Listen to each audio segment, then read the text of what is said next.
ევროკავშირის საბჭოს პრეზიდენტმა ანტონიუ კოშტამ 16 აპრილს კატარში ვიზიტით ყურის რეგიონის ტურნე დაასრულა. მისი განცხადებით ვიზიტის მიზანი კრიტიკულ მომენტში ადგილობრივ ლიდერებთან შეხვედრა და მდგრადი მშვიდობისა და ჰორმუზის სრუტეში თავისუფალი ნავიგაციის აღდგენის ხელშეწყობაა.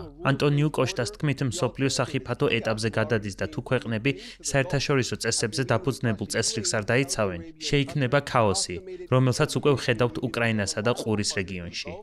არაბთა გაერთიანებულ საამიროებში, საუდის არაბეთსა და კატარში გამართული შეხვედრების შემდეგ ანტონიუ კოშტამ ხაზი გაუსვა, რომ ევროკავშირი ყურის რეგიონისთვის საიმედო პარტნიორია, რომელიც მხარს უჭერს რეგიონულ სტაბილურობასა და უსაფრთხოებას. ევრონიუსის კითხვაზე მან აღნიშნა, რომ ევროკავშირს ყურის ქვეყნებთან უფრო მჭიდრო და ძლიერი თანამშრომლობა სურს. როგორც თავად ამბობს, ეს მან სხვა ლიდერებისგანაც მოისმინა.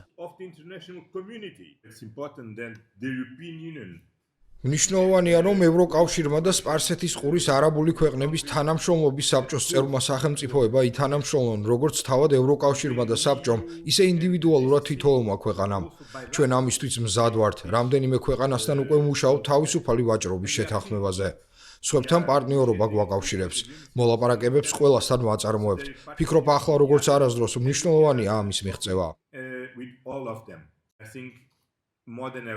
ევროკავშირის საბჭოს პრეზიდენტმა განაცხადა, რომ ტრანზიტების შეფერხების ეკონომიკური გავლენა მთელ მსოფლიოში იგრძნობა, რაც დამატებით ზეწოლას ქმნის სწრაფი მოქმედებებისთვის. მისივე განცხადებით, ცეცხლის შეწყვეტით შექმნილი იმპულსით ყველამ უნდა ისარგებლოს. თავად ევროპული ქვეყნები კი მზად არიან რეგიონში უსაფრთხო გადაადგილება უზრუნველყონ.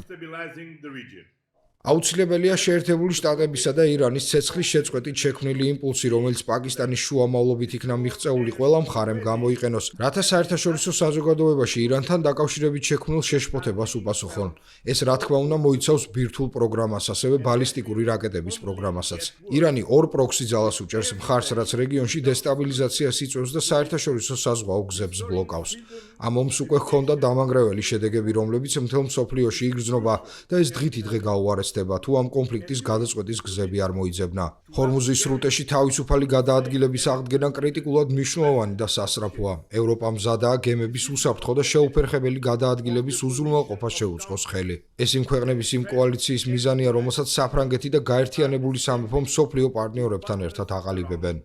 ევროკავშირის საბჭოს პრეზიდენტმა ასევე განაცხადა, რომ ჰეზბოლა ლიბანში ეგზისტენციალურ საფრთხეს წარმოადგენს და რომ ევროკავშირი მხარს უჭერს ლიბანის ხელისუფლების მცდელობას დაჯგუფების სამხედრო საქმიანობა შეზღუდოს. ანტონიუ კოშტამ დასძინა, რომ წლის ბოლოს დაგეგმილია ევროკავშირისა და ყურის ქვეყნების მეორე სამიტი, რომელიც ახლო აღმოსავლეთში გაიმართება. ყურის რეგიონიდან პარტნიორებს მიმართა, რომ მათ შეუძლიათ ევროკავშირის მხარდაჭერის იმედი ჰქონდეთ, როგორც ახლა, ისე მომავალშიც. Euronews, Doha.